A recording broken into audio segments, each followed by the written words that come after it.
When the Indiana Fever and the Portland Fire tip off at Gainbridge Fieldhouse on Wednesday evening, the basketball world will be watching something that has never happened before.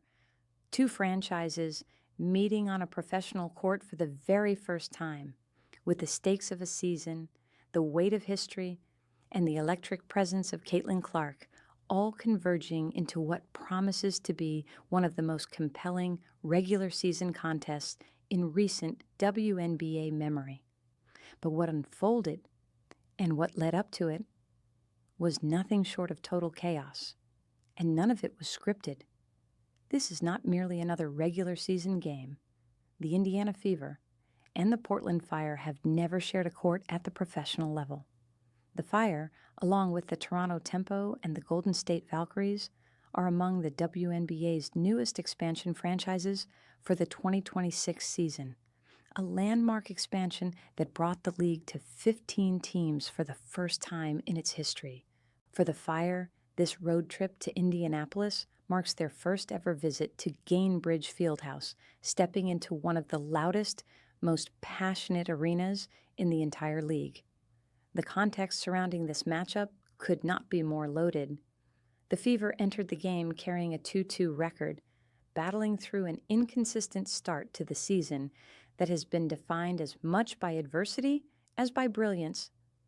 The Fire, meanwhile, came in at precisely the same mark, 2-2, having already shown flashes of genuine competitiveness for an expansion side, including a stunning 98-96 victory over the powerhouse New York Liberty in their very first league win. This is precisely the type of matchup that defines what the WNBA has become in 2026, equal parts sporting contest and cultural spectacle where every possession carries meaning far beyond the final score. Any discussion of this game begins inevitably with number 22. Caitlin Clark entered Wednesday's contest on an historic personal run that has left even the most seasoned analysts searching for adequate comparisons. In each of Indiana's 4 games to open the 2026 regular season, Clark recorded no fewer than 20 points and 5 assists, a streak that equals the longest such run to begin a WNBA season in the entire history of the league. Her most recent performance against the Seattle Storm on May 17th was a masterclass in complete basketball. Clark finished with 21 points, 10 assists, and 7 rebounds, shooting a clinical 9 of 9 from the free throw line. It was her 12th career game with at least 20 points and 10 assists, the most in WNBA history.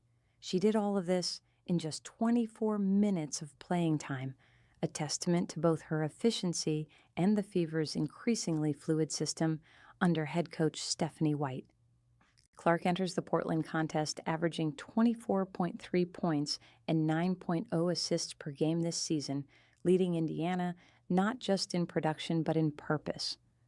The Fever's offensive identity flows through her, and the Fire's defensive coaching staff will have spent the better part of the past 48 hours devising a plan to slow down a player who, in all honesty, has not looked slowable this season. What makes the Clark storyline even more compelling ahead of this game is the sheer scope of the audience watching. Due to unprecedented ticket demand that has followed the Fever throughout the 2026 season, several Indiana road games have been relocated to larger NBA-sized arenas. The Fever, pun absolutely intended, surrounding this team has changed the operational logistics of the entire league. If Clark is the headline, Sophie Cunningham has become the exclamation point. The veteran forward has been sensational off the bench in 2026, contributing 17 points in Indiana's win over Seattle while stepping into an expanded role caused by Aaliyah Boston's lower leg injury. Cunningham is averaging 9.8 points, 3.8 rebounds, and 1.5 assists per game this season, and has provided the Fever with exactly the kind of secondary scoring punch they need to remain dangerous against a full range of defensive looks. Cunningham's willingness to compete physically, knock down perimeter shots, and lead through vocal intensity has made her one of the league's most quietly indispensable players in 2026. Ahead of the Portland game, her pregame outfit generated its own wave of social media discussion. A reminder that in the modern WNBA, the theater extends well beyond the court. The Fever received a significant injury update heading into Wednesday's contest. Aaliyah Boston, who missed Indiana's most recent game against Seattle due to a lower leg injury sustained in a prior contest against the Washington Mystics, was officially cleared to return. Boston, averaging 12.0 points, 5.0 rebounds, 2.0 assists, 1.3 steals, and 1.0 block per game in 2026, gives the Fever a physical anchor in the post that fundamentally changes their defensive rotations and their ability to execute in high-leverage situations. It was the first game Boston had missed in her WNBA career, a remarkable streak of durability that underscored just how significant her absence was.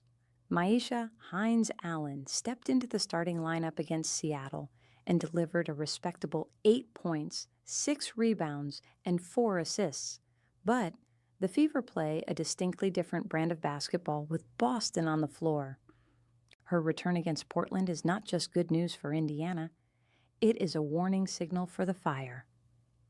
A full-strength Fever lineup, led by Clark with Boston and Cunningham contributing, is a genuine title contender.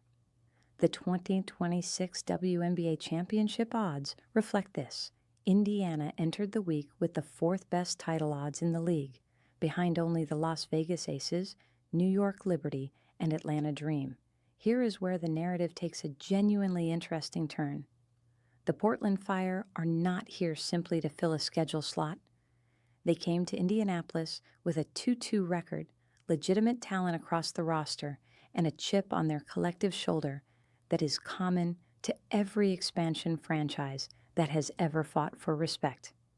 Led by guard Bridget Carlton, who signed a 3-year maximum value contract worth $3,48500 with the Fire on April 11th, Portland has the building blocks of a competitive unit. Carlton is averaging 17.0 points per game and brings exactly the kind of veteran leadership an expansion franchise needs when navigating the inevitable turbulence of an inaugural season. The Fire's other key contributors include guard Sug Sutton, forward Nayadu Puach, forward Emily Inkstler, and center Louisa Geisel-Soter. A diverse and capable roster built specifically to compete from day one. Their maiden road trip began with a loss to the New York Liberty, 182, a result that, while sobering, provided meaningful film for Portland's coaching staff. Before that, the Fire had already proved their mettle, defeating New York earlier in the season on 98-96, and most recently edging the Connecticut Sun 83-82. The Fire are a team that does not quit, and that quality alone makes them dangerous in any arena and against any opponent. The odds makers are clear. Indiana enters as a 13.5 favorite with a money line of 950. Portland is listed at plus 625, but the Fire have already shown this season that they are perfectly capable of defying projections, and the first game ever dynamic introduces a variable that no model can fully account for. To understand why this particular matchup generated such intense attention, it is necessary to appreciate the broader narrative chaos of the Indiana Fever's 2026 season thus far. This team has been at the center of virtually every major conversation in professional basketball, men's or women's, since the season began. Weeks before the Portland game, Clark was involved in a heated on-court exchange with head coach Stephanie White during Indiana's 89-78 win over the Seattle Storm. Video of the exchange went viral within hours, sparking a fierce debate about leadership, competitive intensity, and the kind of raw emotion that only the highest-stakes sporting environments produce. The clip generated headlines across every major sports outlet, with fans and analysts sharply divided, some reading it as a sign of dysfunction, others as evidence of a competitive fire that defines championship caliber teams. The WNBA itself became embroiled in controversy when Clark was notably absent from a league promotional graphic, igniting a wave of backlash that drew significant national attention. As one outlet described it, Clark's absence from promotional material became impossible for the league to ignore, a striking commentary on the tension between institutional inertia and the reality of who is driving the sport's commercial and cultural renaissance. Through all of it, Clark has answered every question on the court. That is perhaps the most compelling thing about her. The chaos somehow sharpens her. The setting for this historic first meeting deserves its own mention. Gainbridge Fieldhouse, home of the Indiana Fever and the NBA's Indiana Pacers, has become one of the most electric venues in all of basketball in 2026. Fever home games have sold out at rates that would have seemed fantastical just 2 years ago. The crowd that filled the Fieldhouse for the Seattle Storm game on May 17th created an atmosphere that players on both sides cited as remarkable, and that energy is fully expected for Wednesday's visit from Portland. For the Fire players, many of whom have never played inside Gainbridge Fieldhouse as professionals, the experience of walking into that building with its deafening crowd, its sellout energy, and its expectation of something special will be its own examination. How a team responds to that environment in its first ever road game of its first ever season tells you a great deal about its character and its ceiling. This Fever-Fire matchup is not an isolated event. Indiana will face Portland again on the road on May 30th, providing immediate context for whatever narrative emerges from Wednesday's contest. The Fire will continue their road trip after Indianapolis, and the results of these early season games will shape the competitive landscape of the Eastern Conference in ways that will matter deeply come playoff time. For Indiana, the objective is straightforward: build momentum, stay healthy, and allow Clark and company to settle into the kind of consistent rhythm that separates contenders from champions. The Fever have the talent. They have the crowd. They have the motivation.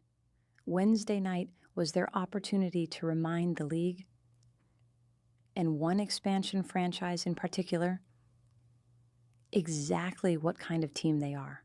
For Portland, the mission is equally clear: show up, compete, and refuse to be overwhelmed by the moment. The Fire have already earned at least one extraordinary result this season.